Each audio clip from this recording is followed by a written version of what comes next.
कि एक ऐसा शख्स जिसने मात्र 17 साल की उम्र में अपनी पहली किताब लिखी और आज सबसे कम उम्र में सबसे लंबी किताब लिखने में वर्ल्ड बुक ऑफ रिकॉर्ड में उनका नाम दर्ज है। छत्तीसगढ़ के एक छोटे से गांव कांसाबेल से आते हैं और प्रियांक मित्तल जिनका नाम है हमारे साथ आज मौजूद है। उनसे बातचीत करते हैं, उनकी किताब के बारे में जानते हैं।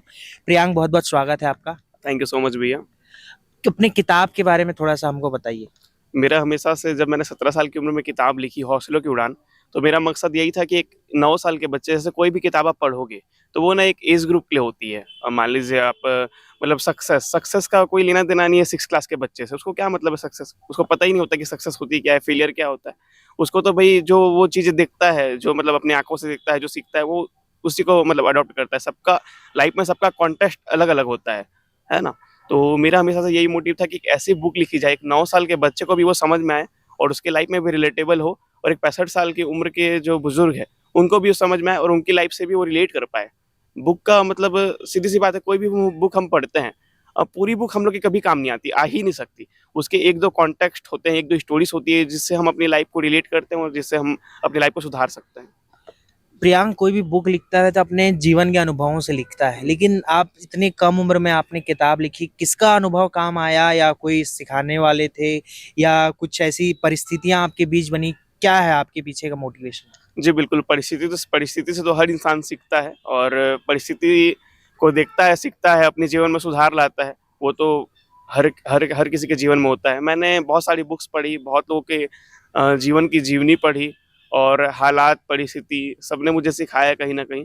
और एक टीचर्स का बहुत बड़ा रोल रहा है मेरी लाइफ में। मेरी मम्मी ने मेरा हमेशा सपोर्ट किया है, हमेशा स्टार्टिंग से एंड तक हमेशा मेरा सपोर्ट किया है। और टीचर्स का एक बहुत बड़ा रोल रहा है। टीचर्स मतलब टीचर से एक अलग किस्म की फ्रेंडशिप रही। उन्होंने मुझे बहुत सारी ब्लेसिंग्स दी है, बहुत सारा सपोर्ट किया। आप जब किताब लिख रहे थे तो क्या विचार था मन में? कितने दिन में आपने किताब लिख ली थी, पहली किताब जो लिखी थी? पहली किताब शुरुआत कर दी थी, लेकिन आप जानते हैं शुरुआत करने के बाद चीज़ें थोड़ी बदल जाती है। इंसान शुरुआत तो कर लेता है, फिर थोड़ा-थोड़ा उससे मन उब जाता है।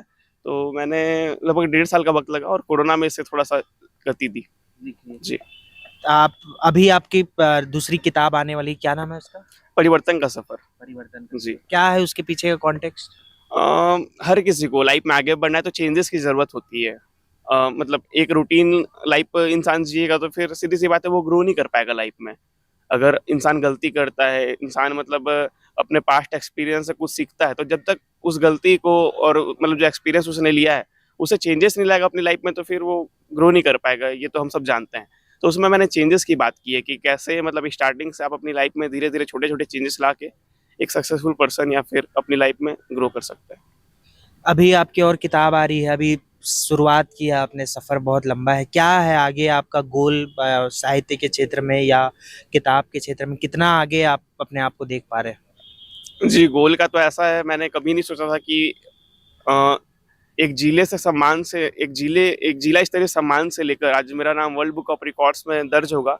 तो गोल का तो क्या ही बोला जा सकता है। सफ़र बहुत अच्छा चल रहा है और लोगों का बहुत प्यार मिल रहा है। रीडर्स का, मीडिया के साथियों का, वरिष्ठ जनों का, गाँव के लोगों का, सबका बहुत सारा प्यार मिल रहा है और बस उनका स्नेह मिलता रहे और मैं चाहूँगा कि आगे भी उनको गौरवान्वित करूँ।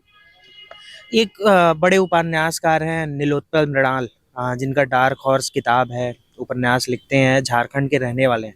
उनका कहना है कि जितने आदमी परेशान, चिंतित लोग नहीं है, उनसे ज़्यादा मोटिवेशनल स्पीकर हो चुके हैं। एक-एक आदमी के पीछे 4-4 5-5 मोटिवेशनल स्पीकर हैं और मोटिवेशनल स्पीकर जो है उनको चिंता करने नहीं देना चाहते, उनके माइंड को कहीं न कहीं स्किप कर देते हैं कुछ देर के लिए। आप किस तरह से देखते हैं ये जो बातें हैं उनको? जी देखिए, मैं मोटिवेशन में नहीं मानता हूँ। अपनी पर्सनल एक व्यू रहती है हर किसी की। मैं मोटिवेशन में बिल्कुल नहीं मानता, मैं रीज़न्स में मानता हूँ। अगर इंसान के पास रीज़न्स है ना, जैसे फॉर एग्ज़ाम्पल मैं आपको एक उदाहरण के साथ इसको बताना चाहूँगा। मान लीजिए मैं आपको बोलूँ कि आपको 100 सीढ़ी चढ़नी है, आपको 10,000 रुपए मिलेंगे। आप ईज़िली चढ़ जाओगे। आप ईज़िली चढ़ जाओगे ना, भई 100 सीढ़ी मिलेगी, आपको 100 सीढ़ी चढ़नी है, आपको 10,000 रुपए मिलेंगे, आप ईज़िली चढ़ जाओगे। बट अगर मैं मतलब एक कंडीशन दूँ आपको कि आपको 50 माला चढ़ना है ना? और आपको 1 रुपए भी नहीं मिलेंगे, आप फिर भी चढ़ जाओगे। अगर सपोज़ वहाँ आपकी बेटी या फिर बेटा खड़े हैं और वो छत से जंप करने वाले हैं। तो रीज़न्स ना लाइफ़ को चलाते हैं, रीज़न्स इम्पोर्टेंट है, मोटिवेशन तो टेम्परेरी होता है। मोटिवेशन है, इंटरनल मोटिवेशन को मैं मानता हूँ, हाँ, इंटरनल मोटिवेशन की लाइफ में बिल्कुल जगह होनी चाहिए, बट वो भी रीज़न से ही बनता है। अगर आपको भूख लगी है ना? तो वो एक रीज़न है कि आपको खाना मतलब चाहिए, वो इंटरनल मतलब कुल मिला के मोटिवेशन है बस। तो आप अभी ग्रेजुएशन में हैं या कंप्लीट हो गया है? ग्रेजुएशन मेरा अभी-अभी कंप्लीट हुआ है। जी। अभी आगे की क्या तैयारियां हैं फिर आपकी? आगे पता चलेगा वो। आगे जी, बिल्कुल। आप जब बुक लिख रहे थे, क्योंकि हम लोग जिस जनरेशन में हैं वहाँ बुक लिखना या साहित्य में थोड़ा सा उसको कमतरी आंका जाता है। आपके फैमिली का सपोर्ट कैसा रहा इस चीज में? जी, ये पहले के लोगों की सोच हुआ करती थी, मतलब लेखक को लेके, कविताओं को लेके, राइटर्स को लेके, स्पीकर्स को लेके। आज आप देख रहे हैं, आज जनरेशन बहुत ग्रो कर चुका है। आज जैसे कुमार विश्वास, मैं कुमार विश्वास को बहुत ज़्यादा मानता हूँ, उनका बहुत बड़ा फैन हूँ। आप देख सकते हैं कविता को आज उन्होंने कहाँ तक पहुँचाया है। जिस कविता को एक समय मतलब ऐसा ही माना जाता था कि नुक्कड़ में वो कोई इंसान बोल रहा है, 4 लोग सुन रहे हैं, अरे ये क्या प्रोफ़ेशन है, ये क्या कर रहा है? बट आज चीज़ें बदल चुकी हैं, आज हर प्रोफ़ेशन में स्कोप है, बस आपको जी-जान और मेहनत की आवश्यकता होती है। कविताएं सुनते हैं आप? कविता में थोड़ा कम इंटरेस्ट है मेरा हमेशा से। कि सबसे ज्यादा किसकी किताब आपने पढ़ी है, या किसकी किताब किससे ज्यादा मोटिवेट हुए हैं आप किताब? मैंने शिव खेड़ा की बहुत सारी किताबें पढ़ी है, उज्ज्वल पाटनी हो गए, शिव खेड़ा हो गए। अभी हाल ही में जो है आप सीएम से मिलने वाले हैं, ऐसा कुछ सुनने में आ रहा था चर्चा। तो हमारे साथ मौजूद थे प्रियांक मित्तल। हम उनके ईश्वर से प्रार्थना करते हैं कि उनकी यात्रा और भी प्रशस्त हो। उनकी किताब आने वाली है और भी, और जो उनकी किताब है वो एक समय पे बेस्ट सेलर जो है वो अमेज़न में रही है।